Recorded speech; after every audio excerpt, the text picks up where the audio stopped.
मीनाक्षी हरिनगर गांव के पास में आलू के पराठे का ठेला लगाया करती है और उसके पास पराठे खाने के लिए बहुत ही कम लोग आया करते। सुबह से शाम तक वो आलू के पराठे बेचा करती, लेकिन फिर भी उसकी इतनी कमाई नहीं हो पाती थी कि वो अपने परिवार का गुजारा चला सके। ऐसे ही आज के दिन में मीनाक्षी खुद से कहती है, मुझे कुछ भी समझ में नहीं आ रहा कि आखिर मैं कितनी भी कोशिश क्यों न कर लूं, हर बार मेरी हार क्यों होती है। कहते हैं मेहनत करने वालों की कभी हार नहीं होती। क्या मैं मेहनत नहीं करती? कितने महीने हो गए मुझे ये सोचकर ठेला लगाते हुए कि आज नहीं तो कल मेरी कमाई बहुत अच्छी होगी, लेकिन हर रात मेरे हाथ लगता है तो वो पैसा नहीं होता, वो सिर्फ और सिर्फ निराशा होती है। आखिर क्यों?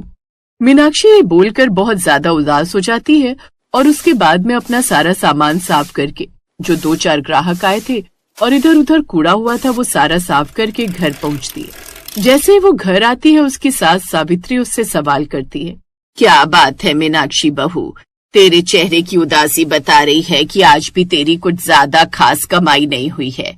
मैं तो कहती हूँ गांव के अंदर एक कपड़े की फैक्ट्री शुरू हुई है। अगर तेरी पराठे बेचकर अच्छी कमाई नहीं हो रही है तो मैं अपनी पड़ोसन से बात करके तेरी नौकरी वहां लगवा देती हूँ। नहीं माँ जी, आप तो जानती हैं कि जब वो मरे थे तो उन्होंने मुझसे वचन लिया था कि मैं कभी भी किसी और के यहाँ काम नहीं करूंगी और हमेशा अपना खुद का काम शुरू करूंगी। और मैं आलू के पराठे इसलिए बेचती हूँ क्योंकि इसमें लागत सबसे कम आती है। अच्छा, ये सब छोड़, मैं जानती हूँ कि तेरे ठेले पर पराठे जरूर बचे होंगे।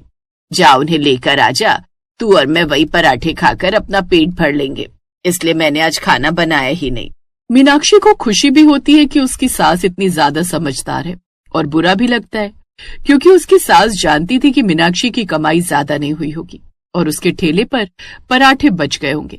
ऐसे कुछ दिन गुजरते हैं और एक दिन उसी के ठेले के सामने एक बहुत ही सुंदर दिखने वाली लड़की पायल ठेला लगाती है। उसने भी चाय और आलू के पराठे ही रखे हुए थे। वो इतनी सुंदर थी कि सिर्फ उसे देखने के लिए उसके ठेले पर भीड़ लगने लगती है। और ये सब कुछ देखते हुए मीनाक्षी उदास हो जाती है और खुद से कहती है, आखिर क्यों भगवान, क्यों आपको सारी परीक्षा मेरी ही लेनी है? अरे यहाँ पर तो मुश्किल से मैं ठेले का गुजारा निकाल पा रही थी और आपने मेरे सामने इतनी सुंदर प्रतिभागी लाकर खड़ी कर दी। अब मैं करूँ तो क्या करूँ? मीनाक्षी को लगा था कि पायल के उसके ठेले के सामने आलू के पराठे बेचने से उसे परेशानी होगी, लेकिन शायद किस्मत को कुछ और ही मंजूर था। पायल को देखने और उसके ठेले पर पराठे खाने के लिए कई लोग आया करते और जब पायल अकेले सब कुछ संभाल नहीं पाती तो कुछ ग्राहक अपने आप ही मीनाक्षी के ठेले पर चले जाते। ऐसे ही एक औरत पायल के ठेले पर आती है और कहती है, बहन जी जरा मुझे 4 आलू के पराठे पैक कर दो, घर पर मेहमान आए हुए हैं। आपके घर पर मेहमान आए तो मैं क्या करूं बहन जी? देखिए आपसे पहले भी यहाँ पर 4 लोग खड़े हैं, अगर मैं आपको पहले पैक करके दूंगी तो उन्हें बुरा लगेगा। आप कृपया इंतजार कीजिए। नहीं बहन जी, मेरे पास इतना समय नहीं कि मैं इंतजार कर सकूं, मेहमान नाराज हो जाएंगे। कोई बात नहीं, मैं सामने वाले ठेले से खरीद लेती हूँ। वो औरत ये बोलकर अब मीनाक्षी के ठेले पर चली जाती है और उसे 4 पराठे पैक करके ले जाती है।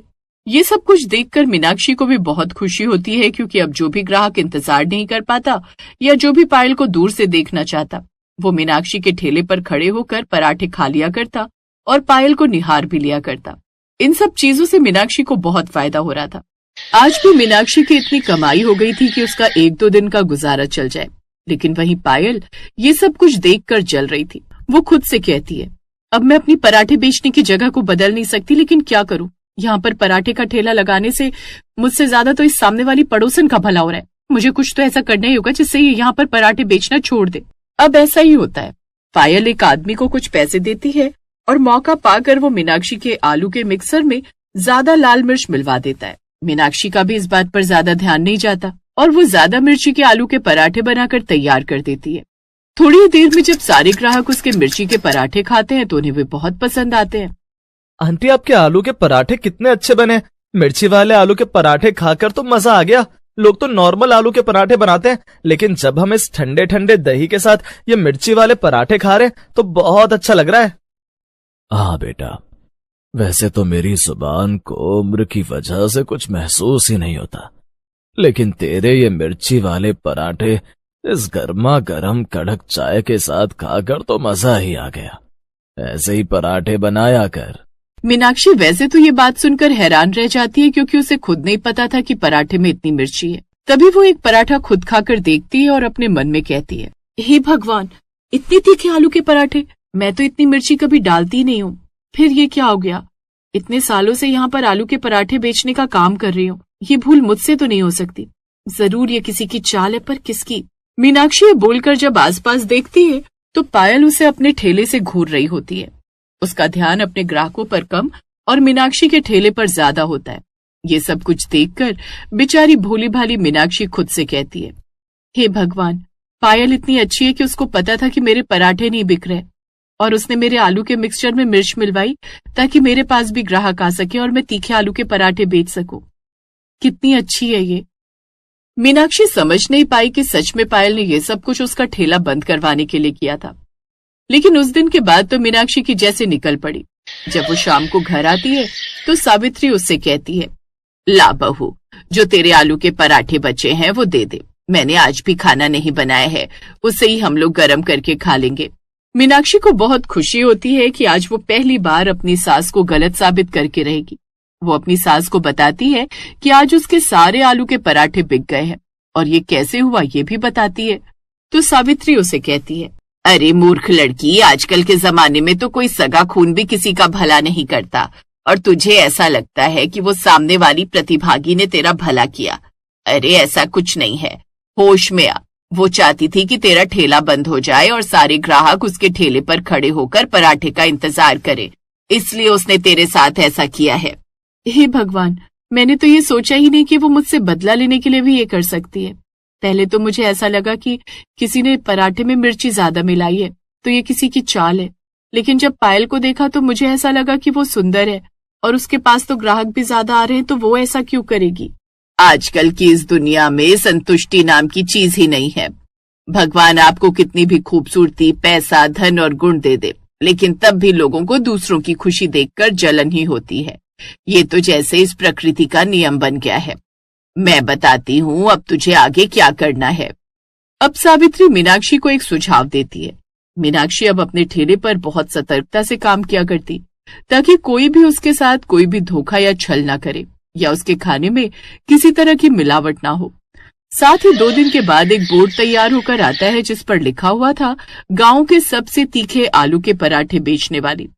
उस बोर्ड को देखकर लोग इतने आकर्षित होते हैं कि मीनाक्षी के पास पराठे खाने के लिए आने लगते हैं। ये देखकर मीनाक्षी भी बहुत खुश होती है और खुद से कहती है, अगर भगवान ने मेरा काम चलाने में मेरी मदद की है, भले ही मेरी प्रतिभागी के जरिए, तो मुझे भी अब अपने काम पर अच्छे से ध्यान देना चाहिए। मैं कभी भी पायल के साथ कोई मिलावट नहीं करूंगी, भले ही वो मेरा जितना भी बुरा चाहे। इस प्रकृति का जो भी नियम है मैं उसे नहीं मानूंगी और मैं बस अपने काम से काम रखूंगी। मीनाक्षी ऐसे ही अपने काम से काम रखती है। जब भी पायल उसे अपने ठेले से देखकर मुस्कुराया करती तो वो भी मुस्कुराया करती। धीरे धीरे पायल को भी एहसास होता है कि वो मीनाक्षी का कुछ नहीं बिगाड़ सकती। गांव में अब मीनाक्षी का ठेला भले ही ज्यादा अच्छा नहीं चलता, लेकिन इतना जरूर चलने लगता है कि वो अपना और अपनी सास का गुजारा कर सके।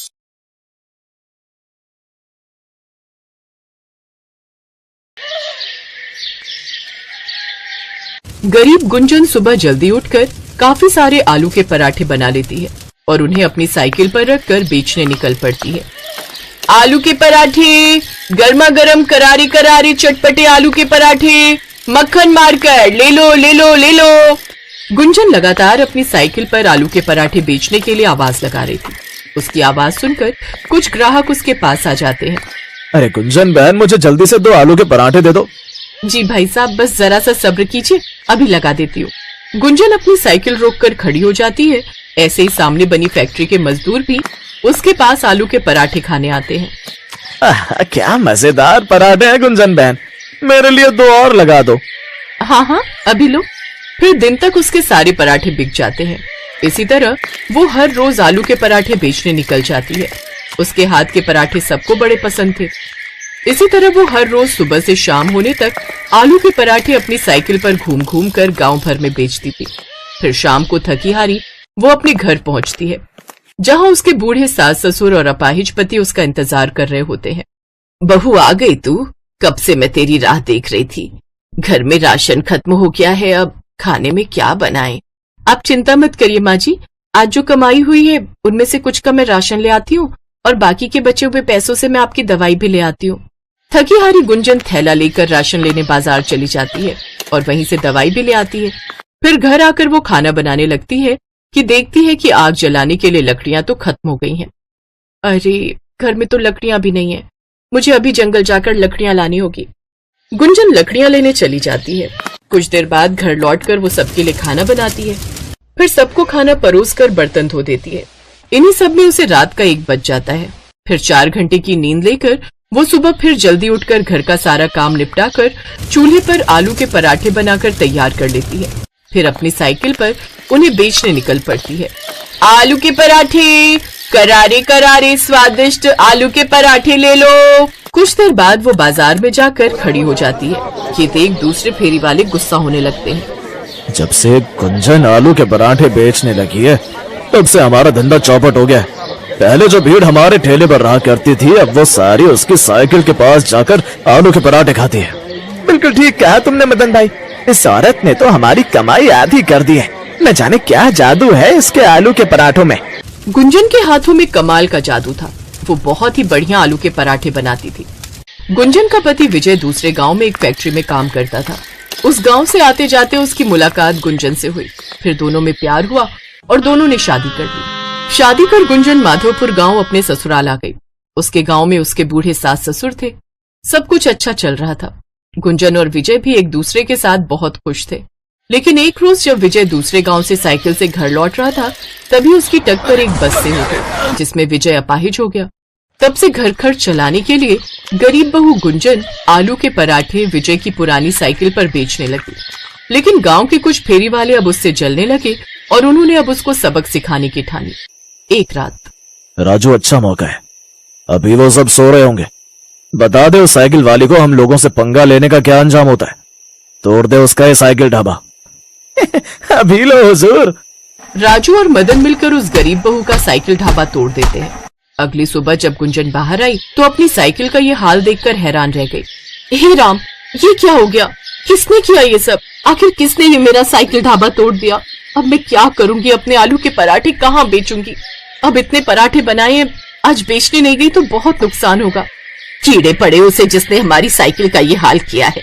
बहू तू घबरा मत, अपने पास वो टोकरी है ना, तू उसी में ले जाकर अपने आलू के पराठे बेचने जा। अपनी सास की बात गुंजन को सही लगती है और वो टोकरी में आलू के पराठे और माखन सर पर रखकर बेचने निकल पड़ती है। लेकिन जहाँ वो पहले कुछ ही मिनटों में पहुंच जाती थी, अब उसे वहां पहुंचने में काफी वक्त लगता था। साथ ही पैदल घूम घूम कर वो थक भी जाती थी। फिर शाम को थकी हारी वो घर पहुंचती है। क्या हुआ गुंजन, तुम्हारा चेहरा क्यों उतरा हुआ है? आज साइकिल न होने के कारण मैं ज्यादा जगह पराठे बेचने नहीं जा पाई, जिससे आज ज्यादा बिक्री भी नहीं हुई और पराठे भी काफी बच गए। ये सब मेरे कारण ही हो रहा है ना। काश ना मैं अपाहिज होता और ना तुम्हें इतने दुख देखने पड़ते। क्या सोचकर तुम्हें ब्याह कर लाया था कि तुम अनाथ हो, जो प्यार खुशियां तुम्हें मायके में नहीं मिल पाई वो मैं तुम्हें दूंगा। लेकिन यहाँ आकर तो तुम्हारी हालत कैसी हो गई है। अब परेशान मत होइए जी, मैं आपके साथ खुश हूँ और भगवान ने एक रास्ता बंद किया है तो वो दूसरा भी जरूर खोलेगा। और बहू, जो पराठे बच गए हैं ना, उन्हीं को गरम कर दे, आज हम वही खा लेंगे। वो सब वही सुबह के बने हुए आलू के पराठे खाते हैं और सो जाते हैं। फिर अगले दिन वो फिर से आलू के पराठे बनाकर टोकरी में रखकर बेचने निकल जाती है। आलू के पराठे ले लो, आलू के पराठे। लेकिन उस रोज भी उसकी ज्यादा बिक्री नहीं हो पाती और वो उदास होकर एक पेड़ के नीचे बैठ जाती है। हे भगवान, ऐसा ही चलता रहा तो मैं कैसे अपना घर चला पाऊंगी? घर का राशन, सबकी दवाइयां, सब कैसे होगा? शाम को गुंजन फिर मायूस सा चेहरा लेकर घर आ जाती है। उसके परिवार वाले उसकी हालत देख समझ जाते हैं कि उसकी आज भी कुछ खास बिक्री नहीं हुई। वो सब भी मायूस हो जाते हैं। तभी उसके पास उसकी सहेली और पड़ोसन रजनी आती है। अरे गुंजन बहन, तुम आ गई? मैं कब से तुम्हारी राह देख रही थी। कहो, क्या बात है रजनी? तुम्हें पता है अपने गांव में ना एक बहुत बड़ी प्रतियोगिता होने वाली है खाने को लेकर। जो भी सबसे अच्छा खाना बनाकर जजेस को इम्प्रेस करेगा उसे पूरे 10 लाख का इनाम मिलेगा। क्या 10 लाख? हाँ सोच गुंजन, अगर तुम ये प्रतियोगिता जीत गई तो तुम्हें पूरे 10 लाख का इनाम मिल जाएगा। वैसे भी तुम पराठे बनाने में तो माहिर हो। जैसा स्वाद तुम्हारे हाथ के पराठों में है ना, ऐसा कहीं नहीं। और भाग लेने में क्या जाता है, कौन सा इसके पैसे लग रहे हैं। बस फिर क्या था, गुंजन रजनी के साथ वहां गई और उसने प्रतियोगिता में अपना नाम लिखवा लिया। 3 दिन बाद प्रतियोगिता का दिन भी आ जाता है, जहां और भी कई अच्छे घरों की औरतों ने पार्टिसिपेट किया होता है। उन औरतों को देख वो घबरा जाती है।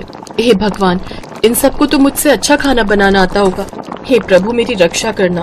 प्रभु का नाम लेकर गुंजन खाना बनाने लग जाती है। वो आलू के मजेदार पराठे बनाकर तैयार कर लेती है।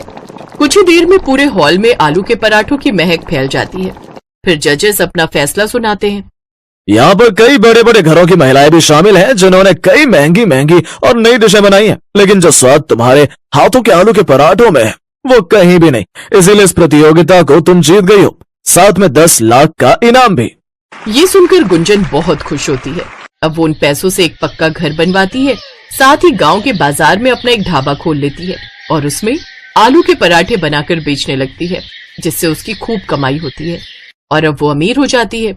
अब गुंजन की गरीबी दूर हो जाती है और वो खुशी खुशी अपना